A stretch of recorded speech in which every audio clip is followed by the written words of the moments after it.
session called to order at this time. Our regular scheduled council meeting will begin at 6:30. We have our department heads here and the council. So I'll work our way around the room on that. Allison? So today started our summer reading. It runs until the end of July. And on Mondays, we have movies at 10 a.m. On Tuesdays, we have a event or a show at 5:30. On Wednesday, we have STEAM at 2. Thursday, we have story time at 9 and 10. And Friday, we have grab and go crafts and treasure box visits. And all the information is also posted on our Facebook page. And I think James also shared it to the city Facebook account. Kelly? I just have the budget adjustments on the agenda. Seth? Just Debbie, I think we just about got everything out of the woods. It's dried up enough. We got gravel, so it'll start going around, and y'all will start seeing lights going up here pretty soon. So, That'd be great. on the nature trail part. Yeah, I did notice that the grass out there between, that needs to be cut, it's pretty high. Have you noticed that? On the grass, Yeah. in between the track, in between the walking deal. Yeah. Yeah, it's just too wet right now, and it's almost dried up. Yes, ma'am, it does need. We got a lot of places to be cut right now. It's just trying to catch up. Yes, ma'am, it's on the list. All right, thank you. That's it. Well, I guess we're with the chief and wait on our attorneys. Chief, thanks. I can't go behind Seth, we're gonna have to replace 2 SROs over the summer. We've got 2 retiring. We're losing 2 good people. We're not that surprised about either one of them, but so we're in the process of trying to replace them, and we've also lost 2 other officers that we actually had to remove from employment. So we're really back in the, we were already down, now we're down a little bit more. So we're back in the heavily recruiting mode. You're all aware of the missing people we've had that have been going on here lately, and we get a lot of attention for it because we're transparent. I don't know if you notice, during the time period these people have been missing, there have been many other people missing in cities all around us, and you'll see it posted, and you know there'll be some news coverage of it. But we put out a lot more information, and we get a lot of feedback from our citizens. And I think over the past several years, the fact that we do communicate with our citizens helps us, but it also creates a lot of work during situations like that. But we've had 3 people recently since May 15th that have been missing, and I wanted to recognize our detectives with Lieutenant Grant, Sergeant Bores, Detective Breach, and Detective Littleton. Starting on the 15th, those guys went to work, with the search for Ruben Wataka, and day 2 of the search, you hear people talking about, you got all those people that have come from all those other agencies. Well, they're talking about what they're going to do that weekend and what they're going to do on their day off. Well, those guys worked 17 straight days without a day off. None of them have had a day off because we went straight from Ruben's case to a juvenile to then Miss Hicks, one right after the other, and they're working. They've been working nonstop 7 days a week. During the whole time, too, we've asked our dispatch team to do a lot that they typically don't do and that is not in their job description. During the physical search for Mr. Wataka, we had 2 of our dispatchers come out and were managing the radios and doing some of the computer work for us on scene, which is not typical dispatcher work, and they did a great job. Since then, they've been doing a lot of analytical work for us, but I want to specifically point out this last missing person, Miss Hicks, that we had just found last night. Dispatchers Luke White, Libby Ziegler, and Supervisor Jesse Davis did an amazing job doing analytical work that is much above their pay grades. There was nobody else to do it. The detectives are out. The detectives were all over the place searching, following up on leads, and having those 3 dispatchers do that type of work that they're not trained for, they're not compensated for, way above their pay grade, did an amazing job, because in this line of work, somebody's missing, they could die if you don't do your job right. And you just got to step up and do what you got to do, and they did, and I couldn't be more proud of them. So I just wanted to call them out, especially Luke, Libby and Jesse went way above and beyond, and then those detectives as well. Haven't seen their families hardly at all in 17 days, and did just a fantastic job. Unfortunately, we haven't found Reuben yet. We're still talking to his family, a wonderful family, and we're still doing everything we can. I put a call in this morning to an African news station, and they're very interested in Kenya as well. So it's kind of a international story, but we'll keep following leads on Reuben, and hopefully one day have a happy ending on that case too. Now, before I played you guys the video on the drug addiction death that the kids made, I had brought one earlier on distracted driving that they made, and the format we brought it in didn't work with James's computer. So James has a format now, and I'd like for you to watch this video made by the same group of kids, mostly the same group of kids, through our CASE program, and used to educate our kids in Calera schools. So if you Gee, will. let me ask you, before you start this. Yes. What do you think the cause of this increase in missing reports? All three are unrelated. I can't get into personal family business having to do with these cases. There is no relationship between the three. I've seen people speculating and talking about, what's going on. It just happened that three of them happened close together. Now Mr. Wathaka's situation is very unusual because of the fact that, he's here doesn't have his passport on him, doesn't speak English, potentially has dementia. That's a very odd situation. We get quite a few missing persons cases, and there are different categories, and there's different things we can do. We have to explain this to the families, and sometimes they don't like it. But if it's a child, there's more than we can do. There's more that we can do if it's a child, a juvenile, as opposed to an adult. We have missing children, though, that run away. We have some in Calera that run away a lot, the same kids over and over and over. Sometimes cases, and I'm not referring to any of these, sometimes these cases we turn over to DHR because there may be a reason that DHR needs to investigate something at home. Sometimes that's the case. I can't share that. What I can share with the public is this person is missing, this is what they look like, this is where they're last seen. There's a whole lot behind the scenes with some of these that we really can't share. If somebody is an adult and they leave and they're not adjudicated as mentally ill, there's no evidence that they're in danger, we're limited as to what we can do. And sometimes that's frustrating. And Based on statistics, is there a higher number of a certain group as far as kids, men, women? I mean, is there a pattern? Is there something? we have a lot of elderly and a lot of kids, and most of the kids that we have are running away as opposed to, we haven't had one in the 5 years I've been here that's been abducted. We've had kids that run away, and I think people get caught up in what they see on TV and it does happen.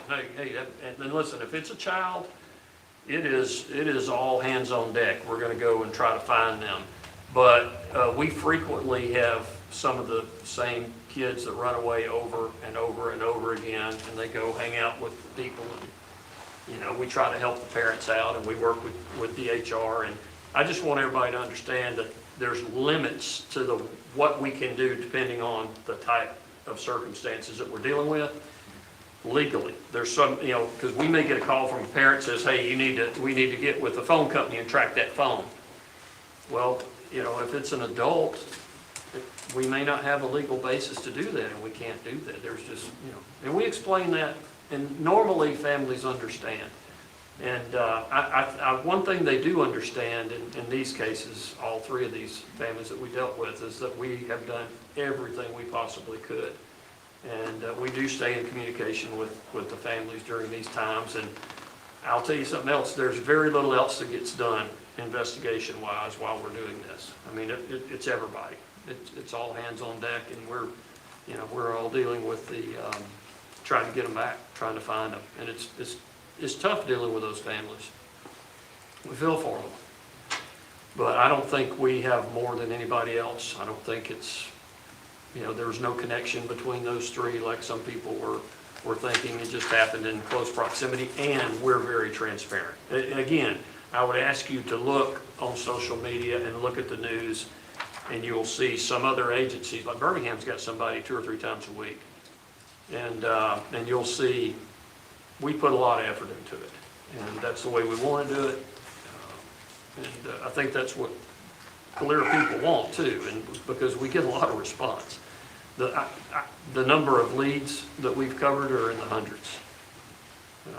And most of them, like I said, most of them don't pan out, but every once in a while, you gotta cover them all, because, sometimes one does, and you end up finding.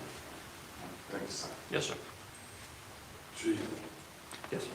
Oh, I'm sorry, could he run that video? You ready, James? Okay.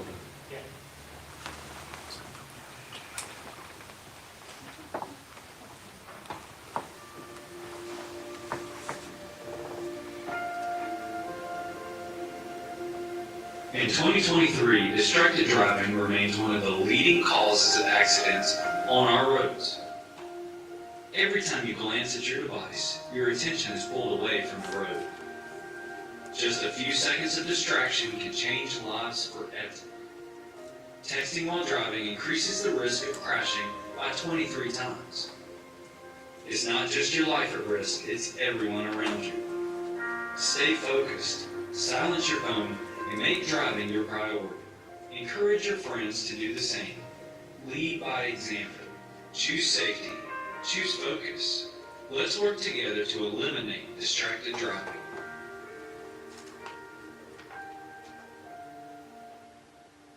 And again, the kids are making these videos. I think they're doing an amazing job.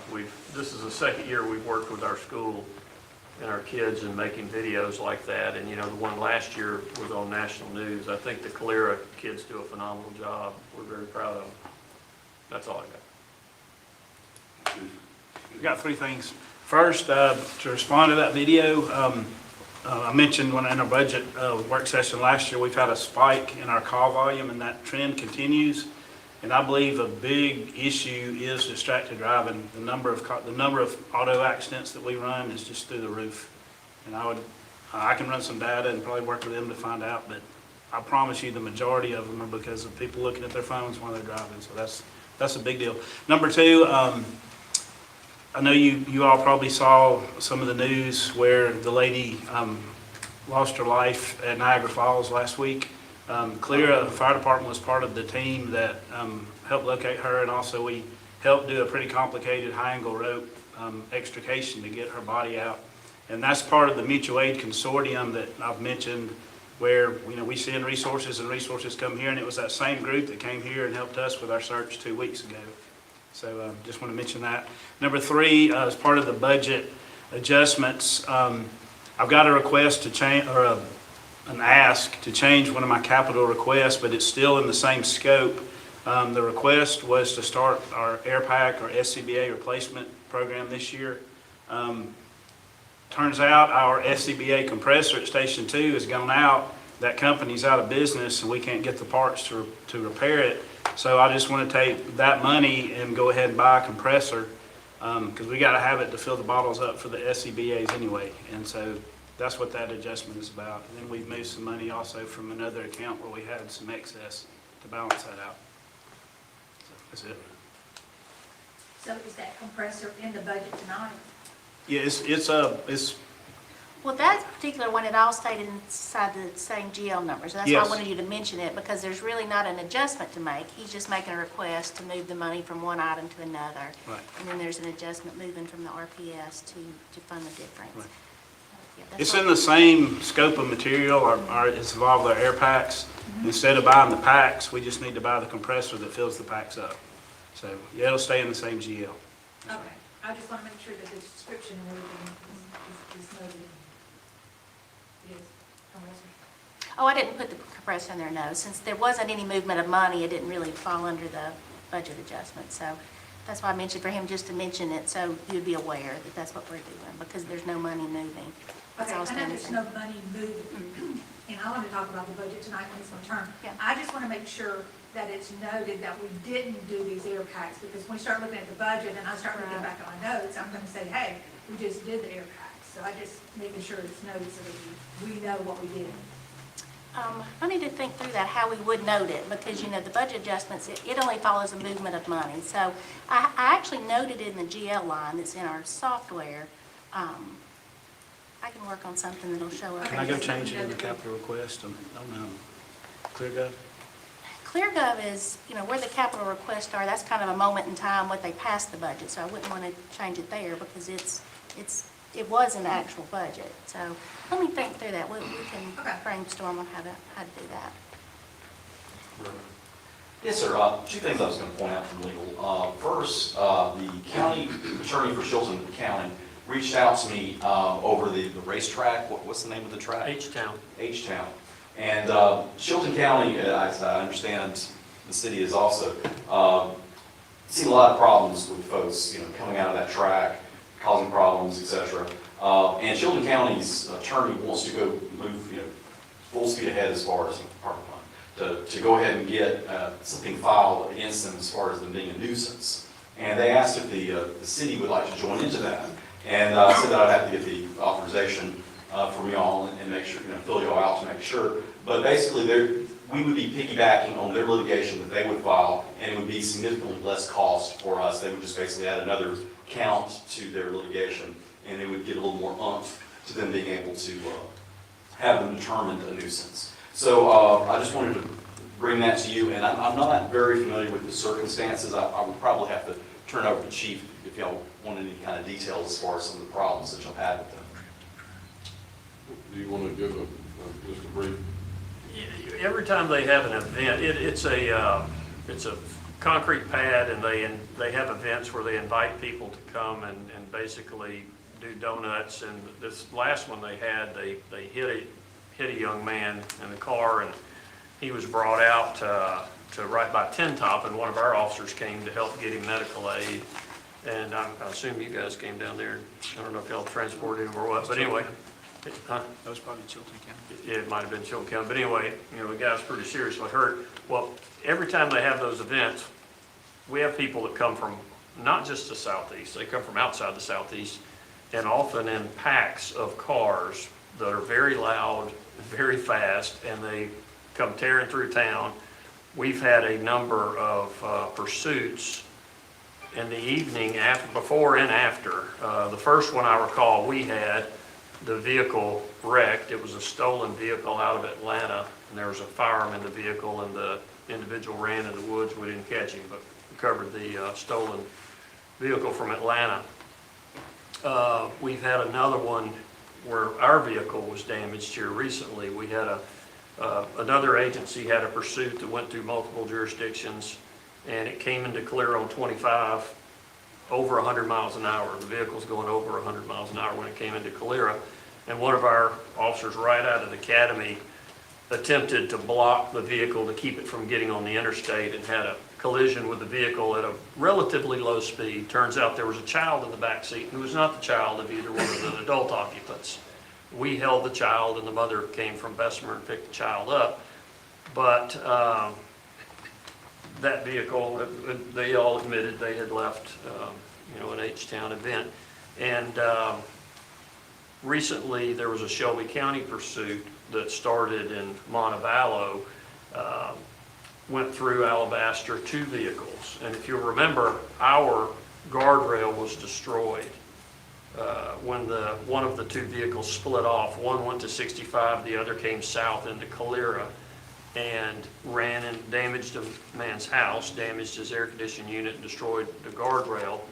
Our officers were not involved in the pursuit, but we arrived and got involved in the foot pursuit, and we caught the gentleman. But the other vehicle got on 65, and I've listened to the 911 tapes, was over 130 miles an hour, and hit a young man, 22-year-old young man, who was the son of one of our prison warden's sons, and killed a young man and seriously injured a female that was with him. I've spoken to the sheriff here in Shelby County about it and talked to him about their concern, because that initiated as a Shelby County pursuit. And we gathered up the information we had, and we provided it to the Chilton County Sheriff's Department. Now, I'm not against people having fun on their private property and all that, but Chilton County's dealing with a lot of issues with noise. And from my point of view, I'll just tell you, in the last 5 years, the number of pursuits that we have has gone way down. We started catching a lot of people, and we started letting them know that we won't tolerate it here, and other cities were not pursuing, and we would hold people accountable, and we would publicize that, and it's gone down. This is kind of a game changer, though, because on nights when this occurs, it's very difficult. And if we've got 3 people on shift, there's not, and Chilton County's got 4 deputies covering their whole county, it's a problem way beyond what we can handle. It's my understanding they may have literally hundreds of people at those events. And it is an issue, it's a safety concern as far as I'm concerned. I've talked to the mayor about it, and I think the mayor and I are in agreement about it, that it's a safety concern for us here in Calera. And we've tried on those nights to increase the enforcement, and we do, but it's not nearly enough. It's just so many cars, it's overwhelming. So Mayor, at this point, basically, Chilton County attorney would prepare a complaint of some nature, then you circulate it to me, and then we probably need some sort of action affirming, from the council for you as far as filing it. But I just want to kind of poll council, talk to you, just make sure that this was a priority, and this is something that you want to move forward and take a look at. It's right on our outskirts of our city, so that driving, it's down Highway 33, about a 10, behind the 10 top. Closer on the 155 Right end. at the 10 top, go down there somewhere, I've never been. It's close to the 155 end. And, thankfully for us, our pressure here, a lot of them are going out the other way, but then it's becoming Montevallo and Shelby County and Alabaster's problem. I think it's really all our problem. They go down there, I've heard the chief talk about stolen vehicles, stolen tags, switch tags. Yeah, this one had, this was a stolen, I didn't mention that, the mayor's exactly right. This vehicle that crashed into our vehicle the other night was stolen with a switch tag. A stolen vehicle from Gadsden that had a switch tag. So it's very common. And you can see in some of the videos, you can see the way the cars are, and, I'm sure, the mayor being a car guy is familiar with this, but you can look pretty quick and tell a car's been stolen by some of the things that are broken in it on the column and that sort of thing. So, I'm not saying everybody there is in a stolen car, and there may be some people down there just trying to have fun. And the argument that the owners would have was, hey, well, this is a safe place where we can do this as opposed to in your Walmart parking lot. We're not going to tolerate the Walmart parking lot either. And we've heard some chatter. We've gotten some information from some of the feds that there have been some talk about street takeovers like they do in Birmingham. They've mentioned Calera, they've mentioned Alabaster, and they've mentioned Pelham in some of these car groups about doing street takeovers. And we've got that information, and when those dates come, we're there, and we're not going to allow that. I mean, we're not going to allow a bunch of cars in our Walmart parking lot to be doing that sort of thing, endangering whatever families are there. And so, the argument that you're going to get from the proprietors of the business down there is that when we give people a safe place to do it, well, coming and going from it's not safe. They're not driving safe, and they're wreaking havoc. And I think they know when they're in large groups, we can't catch them all. And I don't want it to end up like what Birmingham's dealing with. If just about every intersection you go through up there, you see where all the burnouts are done, and they shut the streets down, and you can't go through. We're just, What do they call it, exhibition driving? Exhibition driving. That just made a law? They did, and we charged, we had an individual doing that at our park, and actually the new law, we can charge based on video evidence. The officer doesn't have to be present. We can charge them based on video evidence, and we did in that particular case, and we can impound the car for a minimum of 48 hours. Now, the law doesn't say the maximum. It says minimum 48 hours, but then they're charged the tow fee, the impound fee. So I want to make that uncomfortable if people try to do that. I got an email about that, and there was a woman walking with her child nearby, and there's also a family in a car that drives by right when the guy's doing that. Our people argue, well, we're just having fun. We all used to do that when we were younger, but do we want that in our parks? I don't think so. And also, too, if you allow this, where do you stop it? If we look the other way for this, well, next thing you know, you got 4 cars out there doing it. And, it's just, In my opinion, it's not something that I think we want to let take hold in Calera. Council, any dialogue on it? Yeah, I got some, Mayor. I've talked to some of the residents that live down there, and they say there's a major nuisance for them, that this goes on after midnight, on into the early mornings. It's like a major problem. They're parking out on the streets. They have all kind of vendors that comes out there and selling food or whatever. I think we need to put a stop to it. That's my thought. Join in with Chilton County and try to help everybody with it. It's pretty major. I agree on that as well. So what I'm hearing is we're definitely interested in that, so I'll invite him to prepare that and circulate it. That's, You have something That's something to that adopt. the council needs to make a resolution over it, make a decision on that, yes, sir. bring it back to us.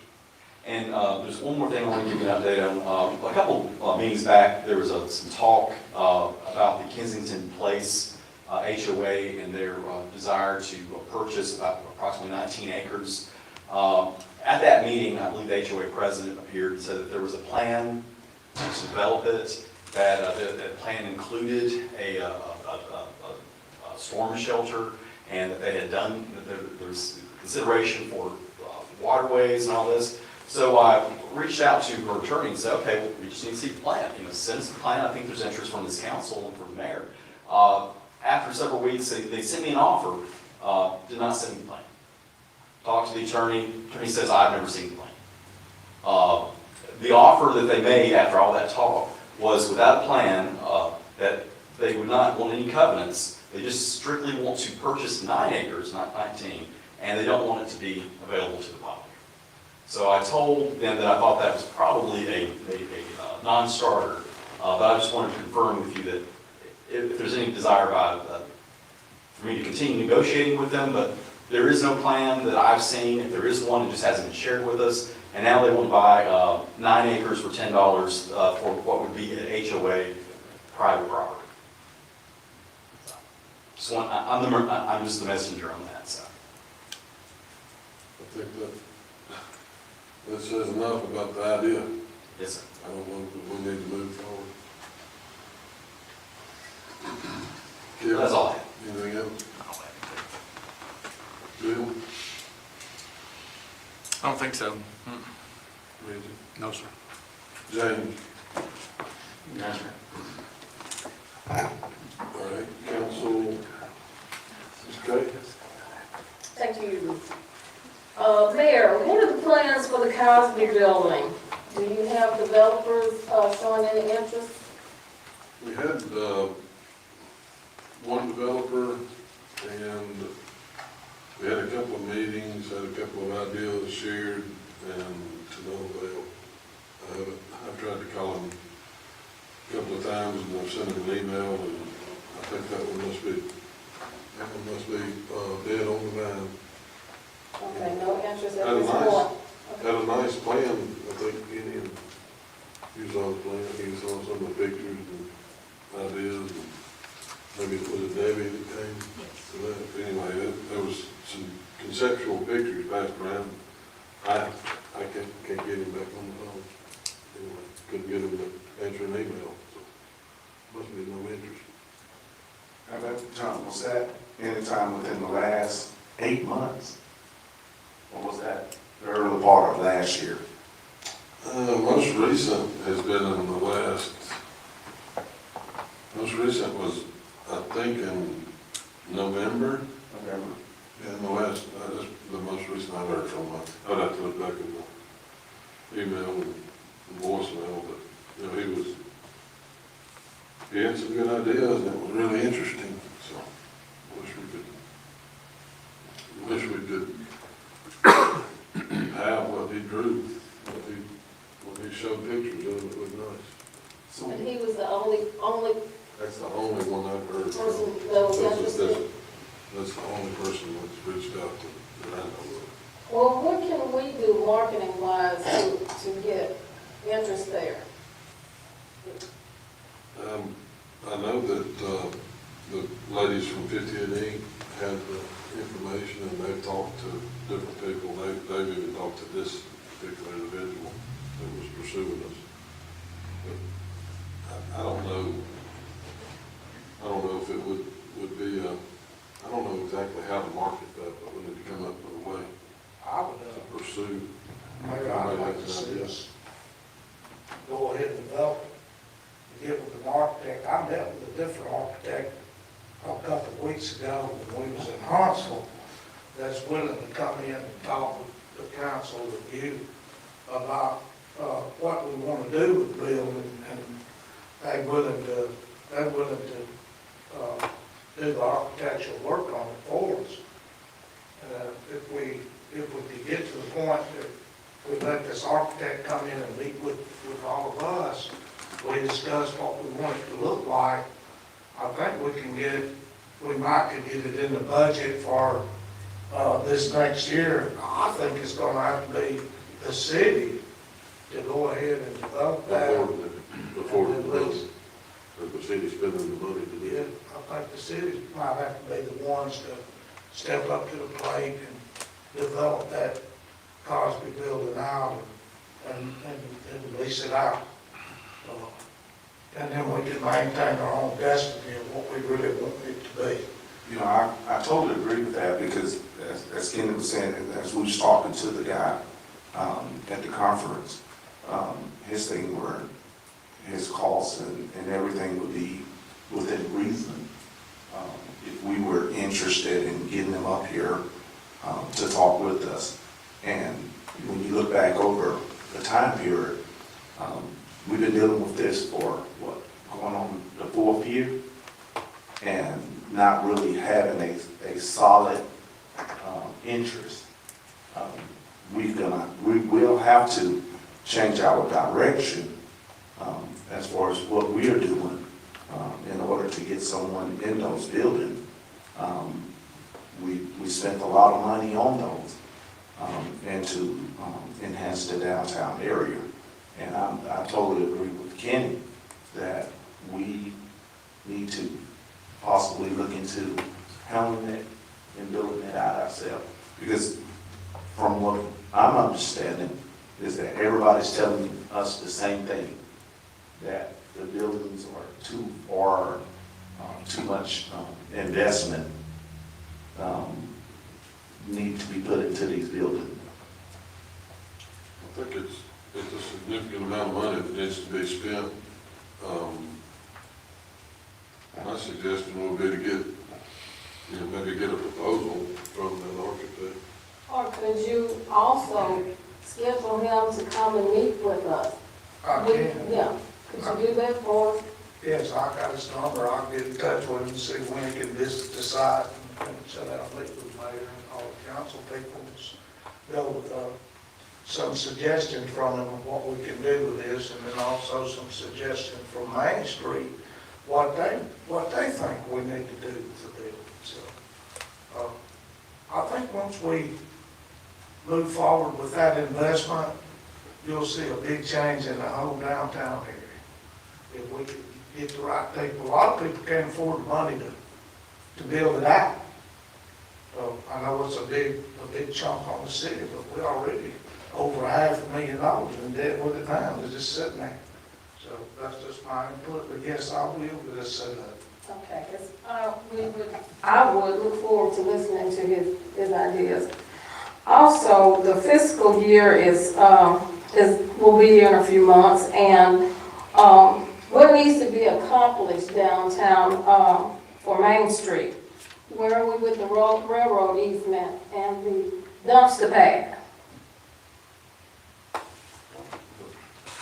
I have not actually seen anything as far as any additional easements or anything being proposed by CSX. I'm just curious if, Bill, have you had any discussions or heard of anybody? Because it's just something that keeps, they say it's in the pipeline, but I haven't seen it. No, I think they were waiting on our final agreement on the drainage, so. Yeah, which we got that approved. Got that in last council member, so I gotta send that back over to them. I think we paid that last fee for it, so from that, they should give us a written proposal. We're waiting to find out what that, Yeah. the rent rate would be on Yeah. the property, the lease from the rental from CSX. Yeah. And we know we've got plans to, build those structures, but I'm encouraged to sit tight and make sure we can afford whatever the rent is that they want for it. We don't know what that number is. They haven't given it, they won't give it to us. Then someone, I remember we had a meeting and some numbers came out. What was those numbers? The numbers that I've There heard was was some numbers. roughly around 1,200 a year. That's what I thought. We'd like to see that. Yeah. Is it the lady that came to there's a lady that came from CSX?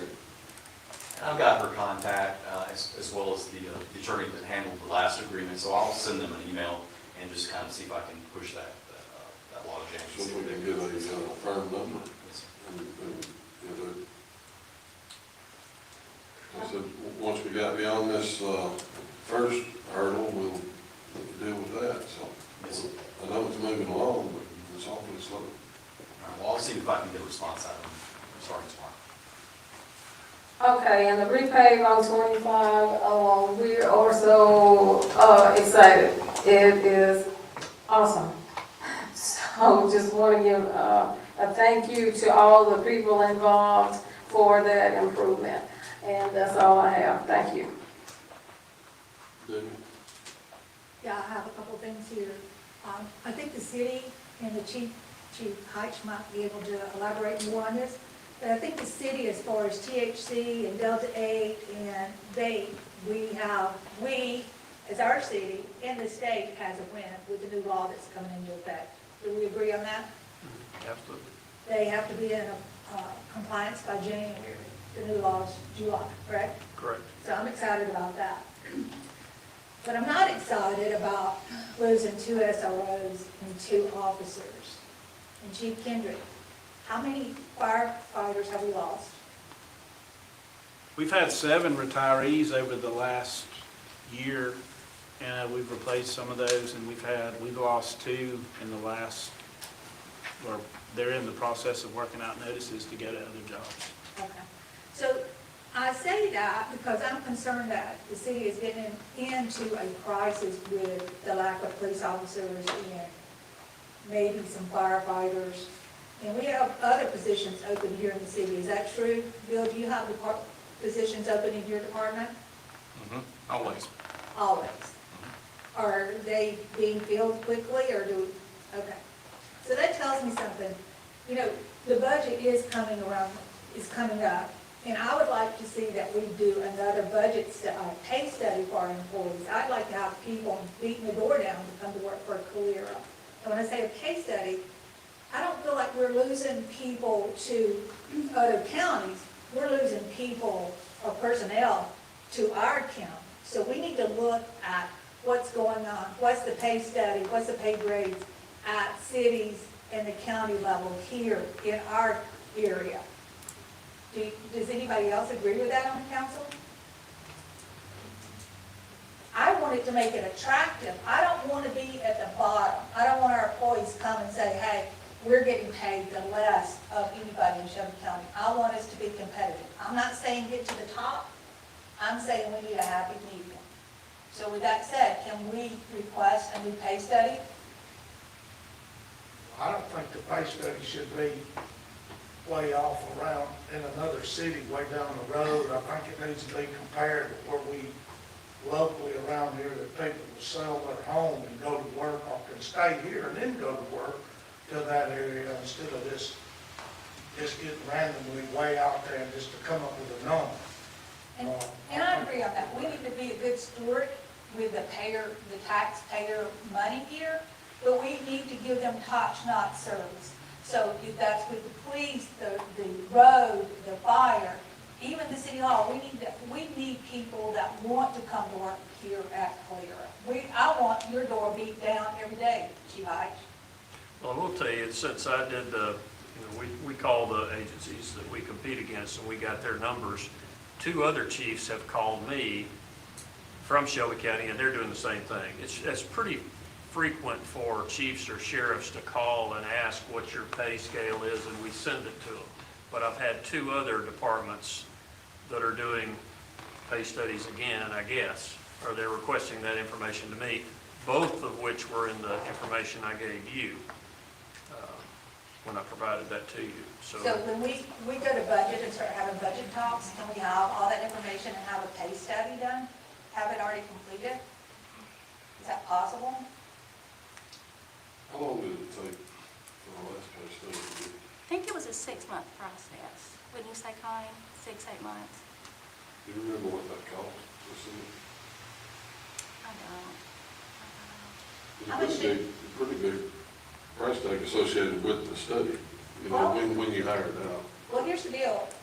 Chief, did it cost anything to call and get the pay information from the other agencies? A lot of it was available online. The ones that didn't have it online, it's just a phone call. Like I said, it's routine. It probably happens to me 5 or 6 times a year where I get a chief or a sheriff call and ask for our pay scale because they're looking at theirs and evaluating it. So that's a very common occurrence. And Chief Kendrick, I think at the last meeting you said you're staying on top of it, so you know what's going on with the pay.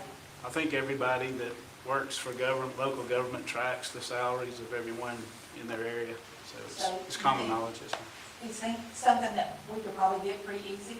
And I would just insert that you can get these things by freedom of information request, so the only thing that you could really be charged is, for copying or whatever. So if you made it as an official request, I mean, you should be able to get it just as easily. So I understand it, but you're right. Some of them are super easy to access, and some people just, will just fight you to the gates of hell to give you that kind of information. It just depends on, what the agency is and who you're asking.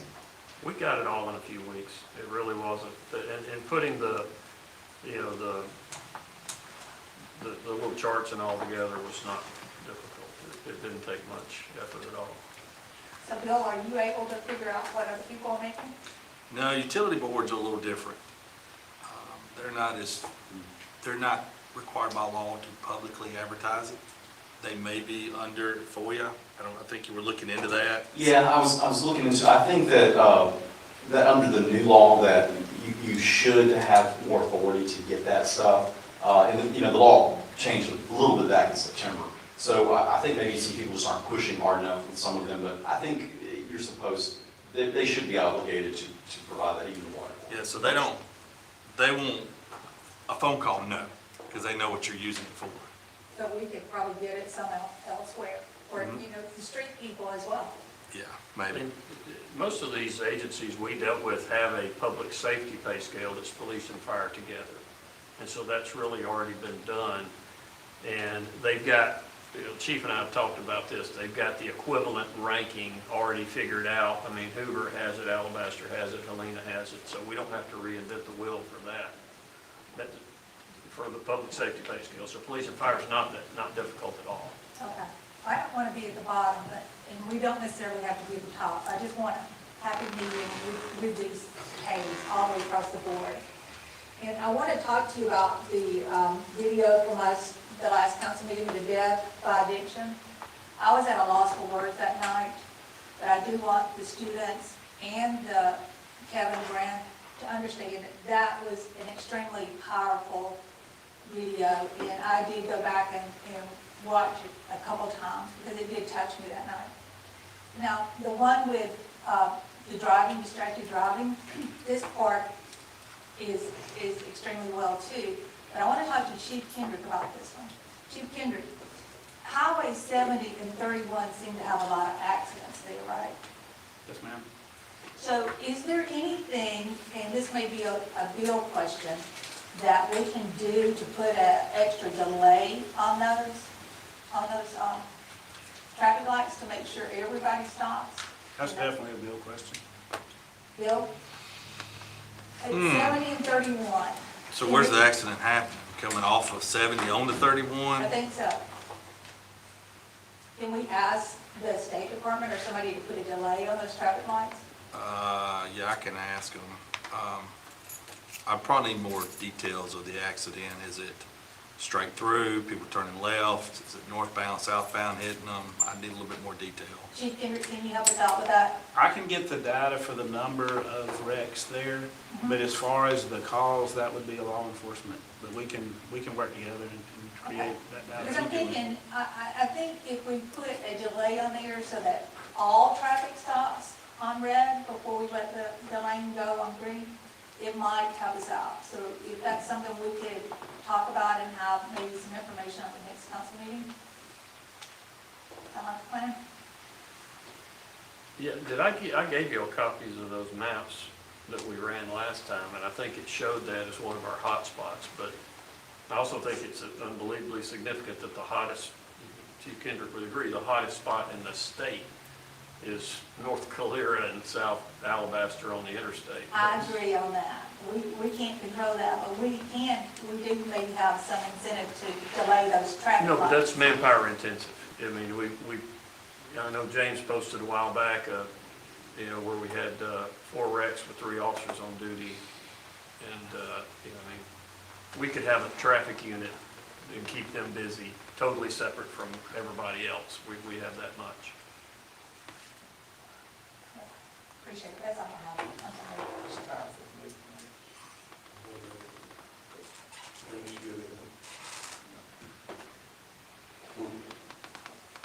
Call this meeting in order. Alan, if you'll open us up.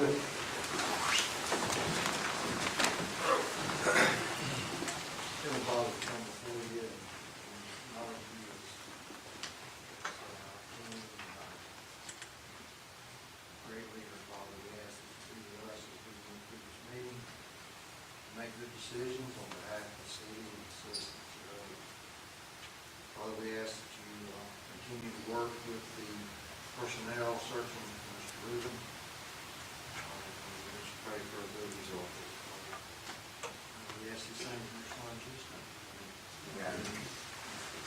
Pledge allegiance To the flag of the United States of America, and to the republic for which it stands, one nation, under God, indivisible, with liberty and justice for all.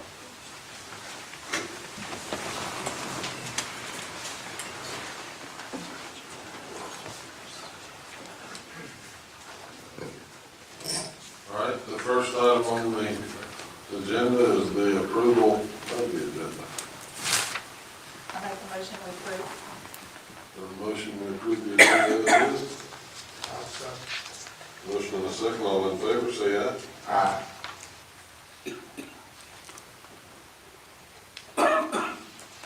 Next, I need motion to approve the minutes and dispense from our regular meeting and work session on May 19th. I have a question there, excuse me, Frank.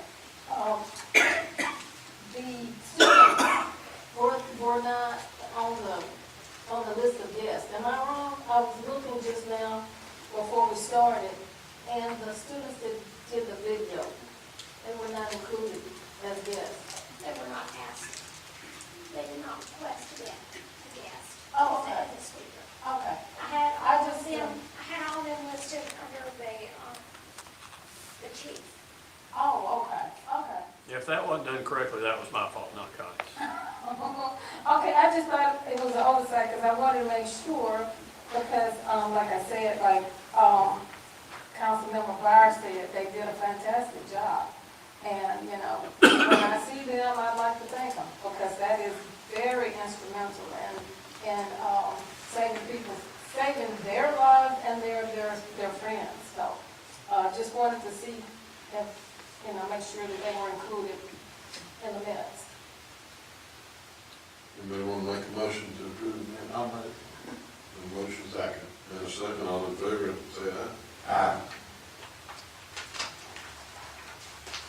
Greg Kelly, you have some general fund budget adjustments put in the packet. Any discussion on those at this time? Budget adjustments? This is a time of year right before we start finalizing operating budget, where we do budget adjustments to true up to get the budget to actual really close. So you'll see a lot of adjustments in revenue, and that was just to get it to close to what it is actually this year. So I'll bring the rest of the funds to you next meeting. We have about over 1,000 GL lines that we go through, so there's a lot of moving parts, but we're in the process of pulling the budget together. But I have one, kind of, when you and Chief were talking about it, I think that on one of your adjustments, and you have that budget, SCBA with compressor equipment, is that the same thing? Yeah, that is actually, after we spoke, I looked and I did have that noted in there. So yes, that was putting it, replacing an SBA with compressor. So yeah, I did have that noted. So it is in there. I did have that noted in there. I didn't remember putting it in there. I make a motion that we approve those budget adjustments. You have a motion? I second. Motion and a second, all in favor, say aye. Aye.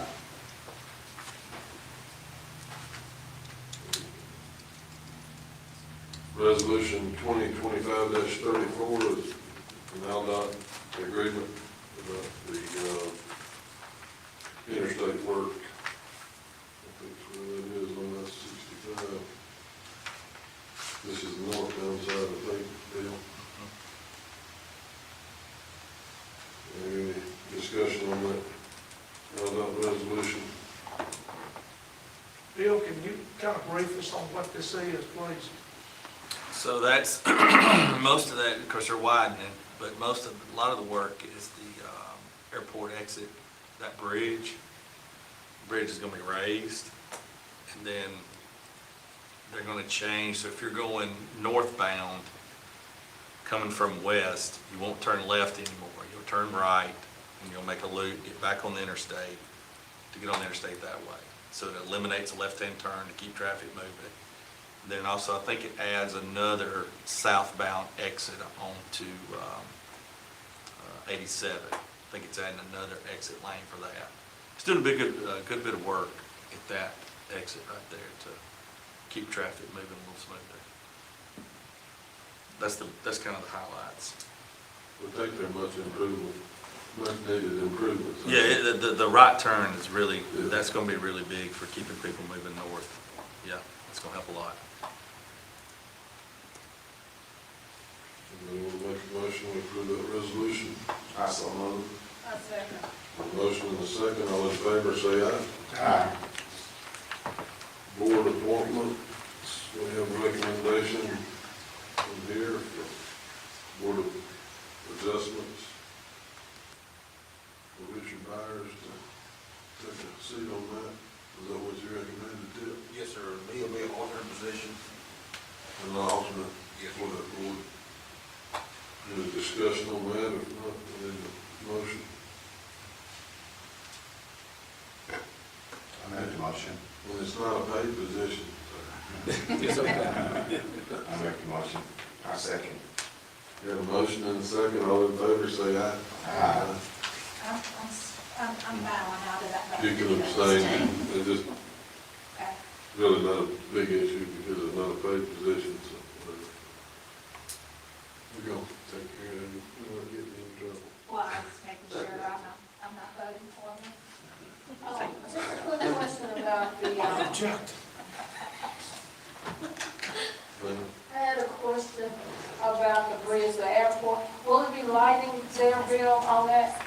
They've got some, I know they're working with FAA and trying to do some lighting there.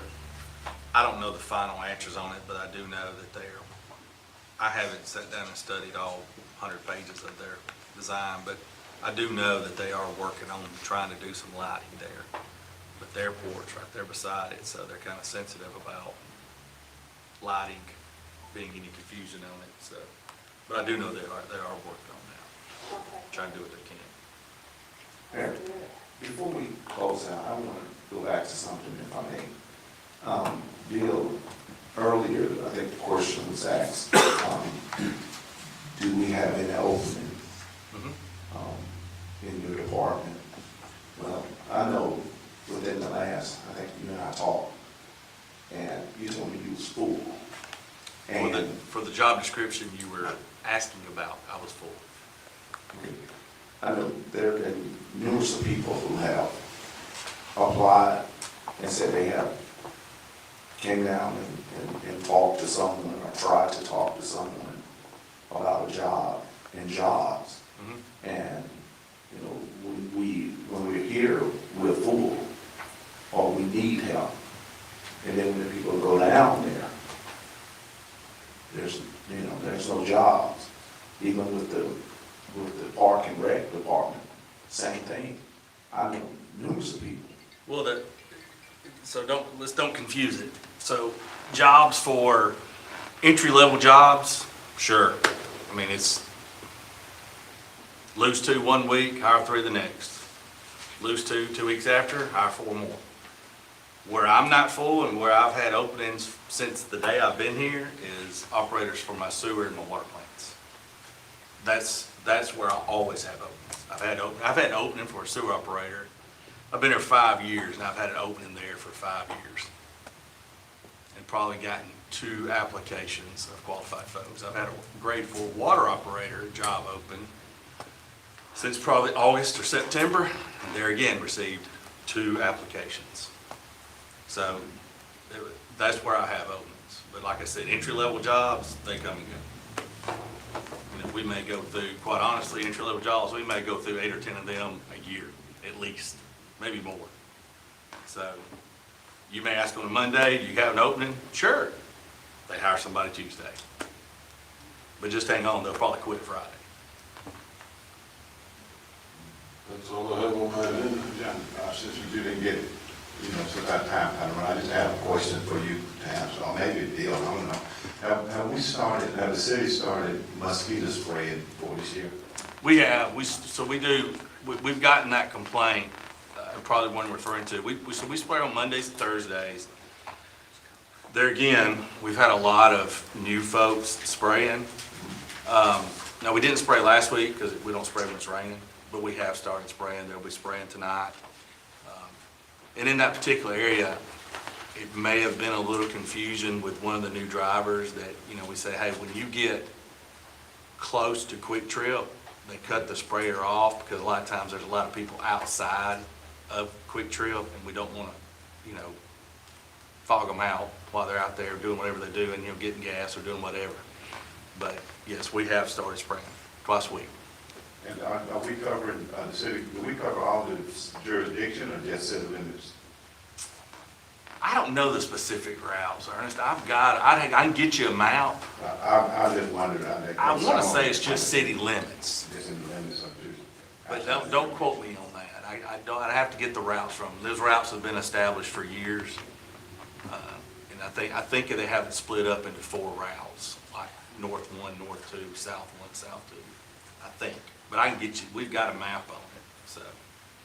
I just got calls on it. Yeah, we've had some complaints about not coming down a certain area, or we cut the sprayer off before we got to that house or whatever, but that's typically an area that we would cover, so. It is the city limits. Yeah. I appreciate that. I need to make a quick correction to something I said earlier. Our Swiftwater Rescue Team deployed to Noccalila Falls and Gaston. I know, and not Niagara Falls, yes, sir, that's correct. And so, I don't mean to make that was at the request of the Gaston Fire Chief. An out-of-state request has to come through a state EMA or FEMA. So, I don't mean to make light of that, but y'all, and also, remember that family, that was a horrible tragedy for them that day, so, anyway. I make a motion to adjourn. Thank you.